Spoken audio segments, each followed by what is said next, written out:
বন্ধুরা, আজকে সোমবার, আমাদের নিরামিষ। তার জন্য আমি করব থোড়ের বড়া করে রসা। তার জন্য থোড়গুলো ছোট ছোট করে দেখো সুন্দরভাবে বানিয়ে নিয়েছি। আর এদিকে আলু সিদ্ধ বসিয়ে দিলাম, আর এক পাশে থোড় সিদ্ধ বসিয়ে দিলাম।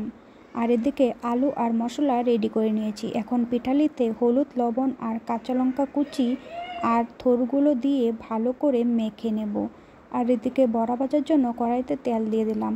তারপরে বড়াগুলো একে একে লাল লাল করে ভেজে নিলাম।